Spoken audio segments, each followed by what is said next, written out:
けないっていう何かこだわりみたいのをお持ちこれはね、僕は5段のギター使ってるんだけど、5段っていうのカナダの5段というところなんだけど、そもそもなんでそれ使い始めたかっていうと、5段のギターってピエゾのピックアップがついてた。でいわゆるそのアコースティックギターみたいな、あれがついてて、それエレキギターのピックアップとそれ交互にチェンジできてる。それが僕面白くて5段のギターを使い始めたんだけど、最近はもうピエゾはほとんど実は使っていなくて、で何が違うかっていうと、僕のギターのテクの、やってくれてる西条さんという人がいるんですけど、彼にサスティナーっていうのピックアップをつけてもらってる。音が伸びる。そうなんだ。ここにサスティナーのピックアップがあって、こことこのピックアップの間でこうフィードバックして音がずっと聞こえるよ。あらら。本当だ。だから弾かなくても音が鳴り続ける、永遠に鳴り続けるっていう。でもこれもう古いものだよ。もうフェルナンデスっていうギターメーカーがずっと使ってる、フェルナンデスのギターにしかついてないっていうものなんだけど、それ開発した人が知り合いだったので、ここに自分のギターにつけてねってつけてもらってて、僕のギターに全部これがついてます。ほっといても音が鳴るなんてこんな面白いものはないと思ってたし。いいな。音は伸びる。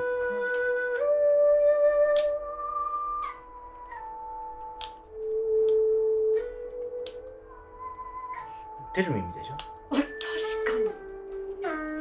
に。ギターってこうやっていい棒ってこうやってみんな使ってるけど、あれも音をずっと伸ばすことができるじゃん。でもあれは音が歪んじゃうのね。で1音しかダメだから。確かに。でもこれは和音も全部伸びちゃう。いいな。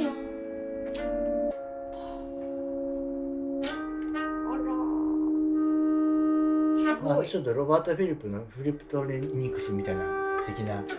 音の伸びるこのあれは、ロバート・フィリップの音ってずっとこう伸びてるじゃん。あれはこれじゃないんだけど、別のシステムだけど、似たような音がずっとこう伸び続けるっていう。ギターってさ、やっぱり弾いてアタックでだんだん減衰するっていうのがギターの音だから、弾いた時が一番ピークで、だんだん音が消えていくでしょ。それが消えないっていうのはもう新しいわけですよ。こう伸びるっていうのは普通じゃないから、それを使っていろんな表現をできる。もちろんこれだけじゃないわけで、普通に使うとこれだけだけど、これ言い出したら俺キリがないんだけど、これだからできることっていっぱいあって、例えばね、俺よく使うのはこれこそ本当テルミンなんだけど、弦を全部緩めちゃって、全部緩めちゃうわけね。緩めちゃうとベロンベロンでしょこれ。でもこれ音は伸びるから、これをすると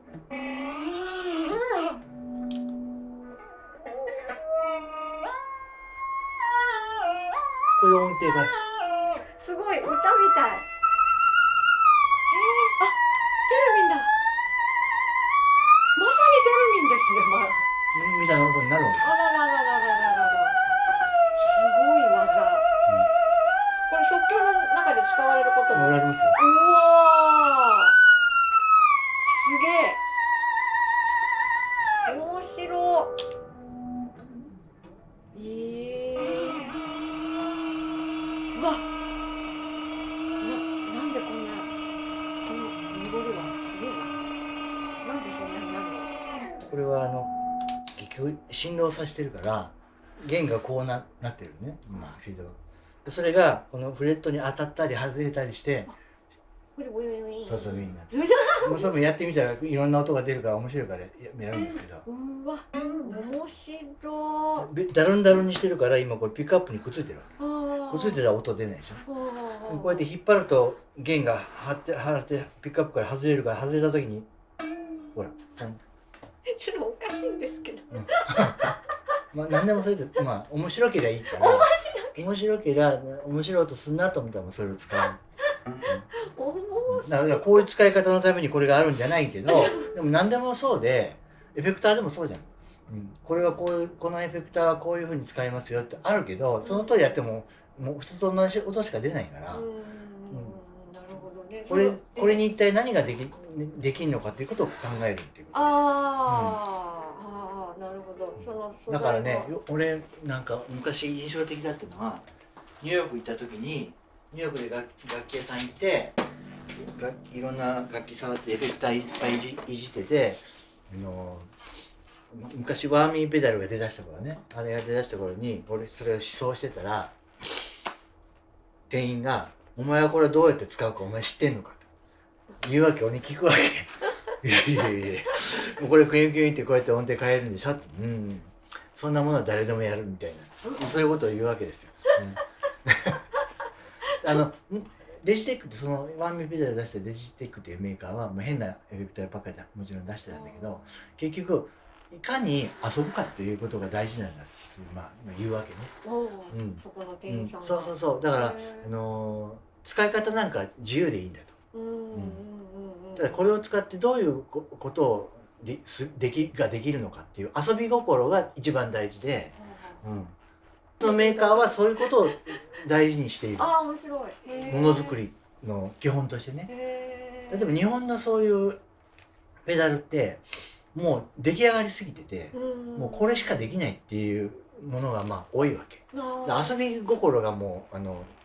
使えないっていうか、遊び心の行き場がないっていうか、裏モードがないってことよ。裏モード。面白いエフェクターってね、裏モードがあるわけ。てかすごい演奏中にエフェクターたくさん使っておられるんですけれども、これ日本のメーカーのものも。日本のメーカーのものは一つもない。まるでエフェクターの魔術師みたいだなと。なんかくっさい表現で。くっさい表現だと思うけど。よく言われるけど。やっぱり言われますよね。言われるけど、ギター弾いてるより機械いじってる方が多いんじゃないかなみたいな。機械いじってる方が多いって。大体どのぐらいお持ちなんですか？お家に100個ぐらいあるんですか？これもいや、そんなあるわけないですよ。そんな大してないんだけど、もうこれ今これ見たらみんないつもこれ使ってると思われるかもしれない。これ全部最近のやつで、今まで使ってたやつに今一個もないっていう。だからそういう意味では僕もまだトライアル期間中っていうか、試してる時なんだけど、なんか選ぶ基準としてはなんていうかな、複雑すぎず、最近のやつってなんか複雑なのが多い、機能がいっぱいありすぎて複雑なの、それあんまり複雑すぎずかつ思い通りにならなさそうなものを選ぶ。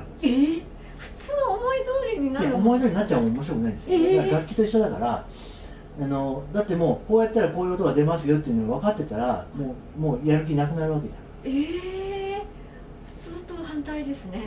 こうなったらこうなるって分かるけどやりようによったらいろんなことになるよみたいな、そういうものが楽しいよ。こうしたらどうなんだろうってさ、そういう興味がないと回せないわけですよ。でその回したりパチンって押したりとか、そのアクションがものすごく面白く見てて無駄もなく素晴らしいんですけど、エフェクターをいじるってことも含めて何かその動きも即興の演奏の部分になってるんですか？なんかそうしたいと思うから叩いたり押したり回したりするわけだけど、だからそれはだからそうしたいからその動作が生まれているわけで、その動作をいっぱい動きをいっぱい多くするためにエフェクターいじってるわけではない。動きを見せたいわけじゃん。でしょ。そりゃそうですね。そう必然的にそうせざるを得ないっていうか、で変なことしようと思ったら変な動きになっちゃうっていうのもある。だから全く無駄がないんですよ。美しいんですよね、なんか動きが。ですごい楽しいです、見てて。だから見ても面白い即興だなと。いじっても見ててね。確かにフィジカルではある。非常にフィジカルな面も含めてって感じなんですけど、例えばルーパーみたいなの使われてるんですか？これね、このルーパー最近買ったんだけど、すごい面白いルーパーで、ただのルーパーじゃなくていろんな音が変えられる。例えば。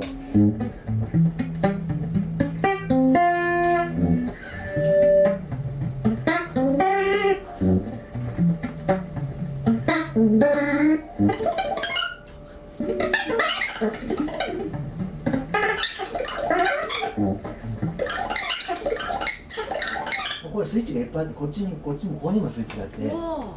こにもスイッチがあって、音の変化を決めてこっちでオンにしたりとかオフにしたりとか、それを録音したりとかできるわけで面白いんですよ。ルーパーはすごいお好きでよく使ってループは好きなんですよ。ループってすごい好き、昔からずっと使ってますけど。何かその好きな理由ってのはあるんですか？ループはね、なんだろう、ループってね、なんか一つのなんかリズムを作るっていうか、一つのサイクルを作るっていう、ただ普通ルーパーってこうみんな何のためにルーパー使うかって言ったら、サウンドオンサウンドが基本でしょ。だから下から積み上げる、下のベーシック作って、次その上に音を乗っけて、またその上に音を乗っけて、そうやってこうオーケストレーションしていくっていう使い方がもうほとんどなんだけど、それには俺は興味がない。なぜかというと、下から積み上げると消せない。消せない。だってそれ消すと全部がごわさになっちゃう。本当だ。よっぽどのエネルギーがないとそれを消すことはできないし、だからループにもいろいろあって、別のことやって別のところで勝手に回ってるループでもいいわけじゃん、だからそれがベーシックにしないってことね。なるほどね。ベーシックにしちゃうと自分でその自分の首絞めちゃうことになるから、それに結局それに縛られるってことだから、そんな中でしかもうできなくなっちゃう、だからそれはやっぱり生き地獄だから、それはやりたくないし。生き地獄、面白いですね。でそのルーパーの隣にあるのはディレイですよ。ディレイ。ディレイすごいお好きと聞きましたけど。ハーモナイザーくっついてて、こうハーモニーがこうカッ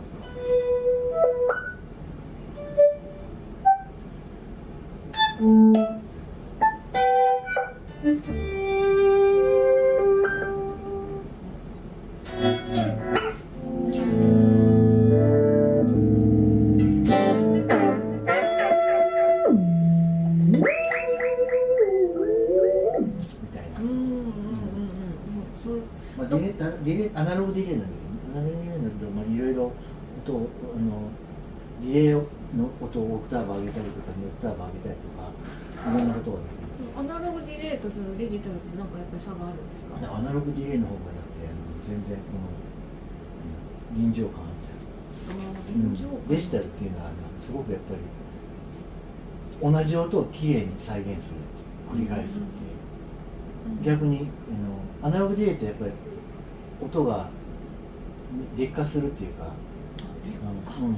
同じ音じゃない、返ってくる音が同じ音じゃない、その方がなんかナチュラルだって自然だったりする。あと音太いし、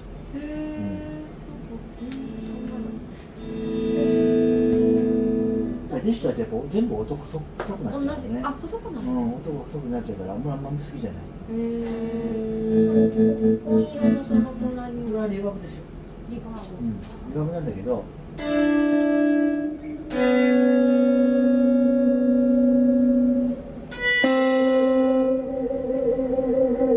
バーブをだけ伸ばしてる。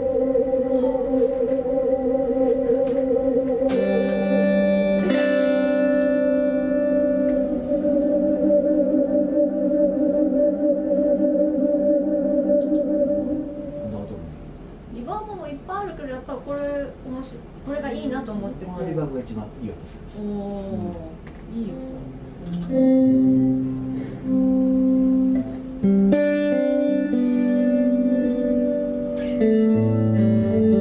っぱい設定がもちろんあって、もちろんリバーブリバースにしたりとかその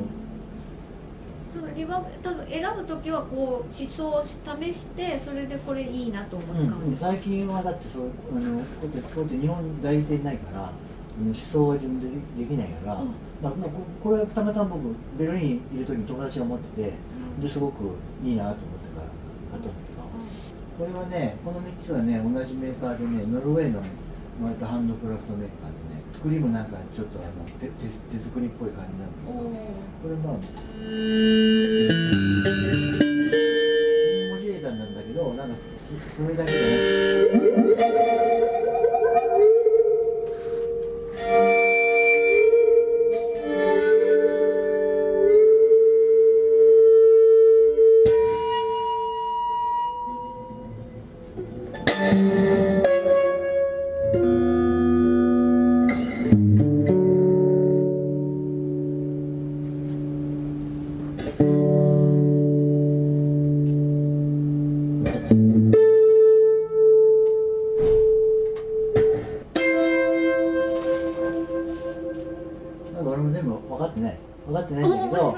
分かってないからまた面白い。ああ、なるほど。ギ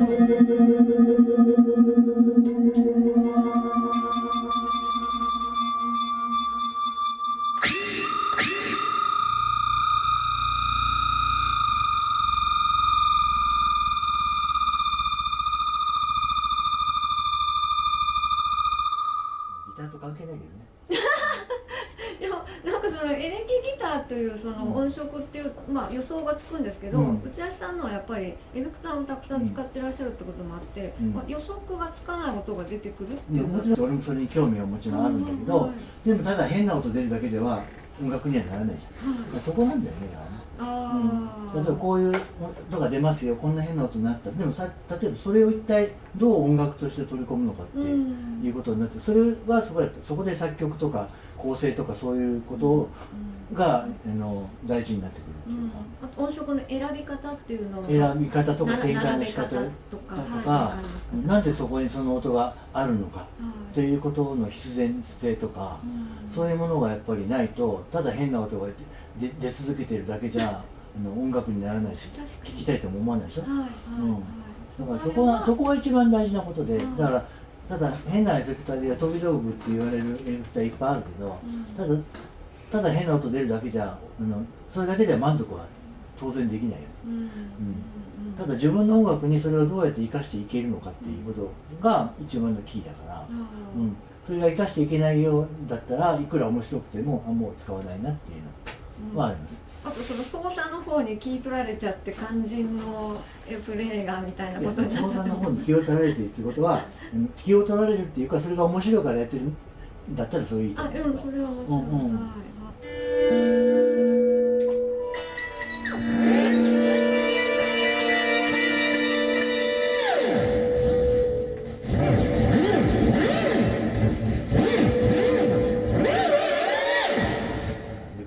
レコードプレイヤーみたいなやつ。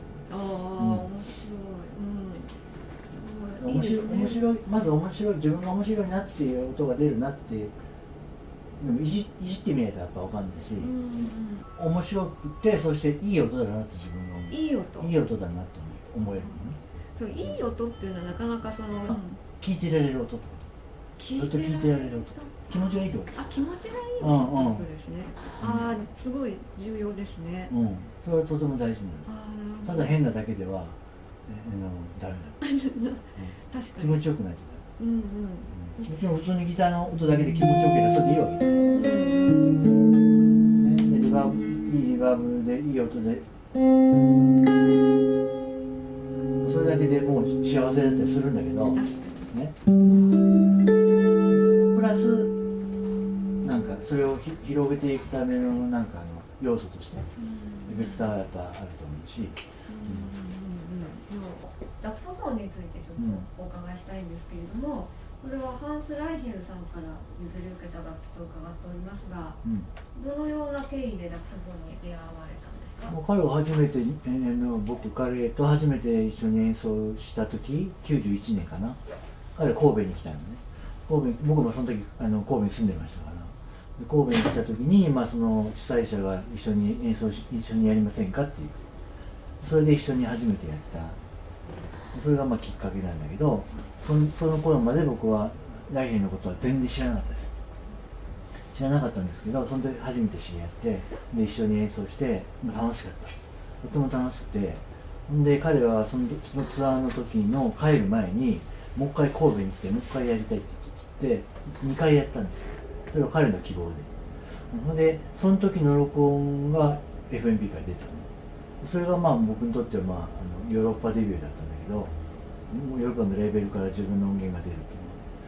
のは、それが彼はそういう意味では僕のキャリアにとってすごく大事な人で、彼が僕をヨーロッパに紹介してくれた人とも言えるっていうか、それから彼にドイツに呼んでもらったりとかしてもうしょっちゅう会うようになってて。で僕はこの楽器にすごい興味を持ったし、面白い、自分ギターでは絶対出せない表現がここにある、でもそれから別に僕はすぐ演奏してたわけじゃなくて、96年まで僕はそこの楽器は手にはしてなかったんだけど、96年に僕が彼を日本に呼んだんですよ。それこそフェスティバルに呼んだんですけど、その時に彼が「まだ興味ある」「マックスホーン興味やりたいか?」って言うから「やりたい」って言ったら「じゃあ送るから」って言って彼がドイツに帰った後送ってくれたの、そうそう。それで僕はこれ初めて最初の方に話したけど、歌が好きなの、はい、歌が好きなんだよ。歌が好きなんだけど、別に即興と歌と別に分けるわけではないんだけど、歌すごい好きだから、でも自分歌わないし、でなんか声にやっぱり近い音が出るものっていうのにすごいやっぱ憧れを感じるっていうか、有機的なこの響きみたいな、ギターみたいなんじゃなくて、そういうものにすごい憧れてたから、この楽器を知った時に俺が憧れて自分にないものが全部ここにあると思ったわけ。だからギターとこの楽器をスイッチするとか両方使うっていうことがすごい精神的にこうなんかいい感じだったわけ、やっぱり全然ギターと違うからね、歌えるからね、これもね。もちろんギターで歌おうと俺はしましたけど、それとはまた別の意味でこれはすごくやっぱり面白い。自分のギターの表現には全くないものだから、もちろん俺が作ったものじゃないし彼の発明だからね、あれなんだけど、でもそれでもこれに出会ってすごく幸せですよ。でそれでいろんな音色がまたそう、木がね、いろんな木の材質によって音が違うから、やっぱ歌のように自在に音程も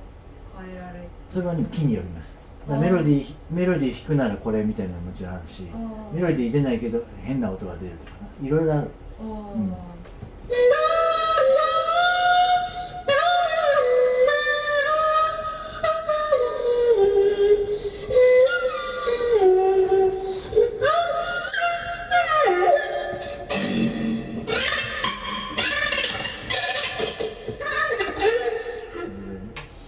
ジャングルで響いてる、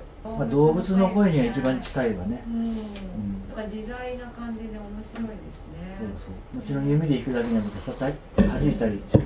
叩いたりしてもすごく面白いこといっぱい出るから、そういう意味では可能性としてはかなり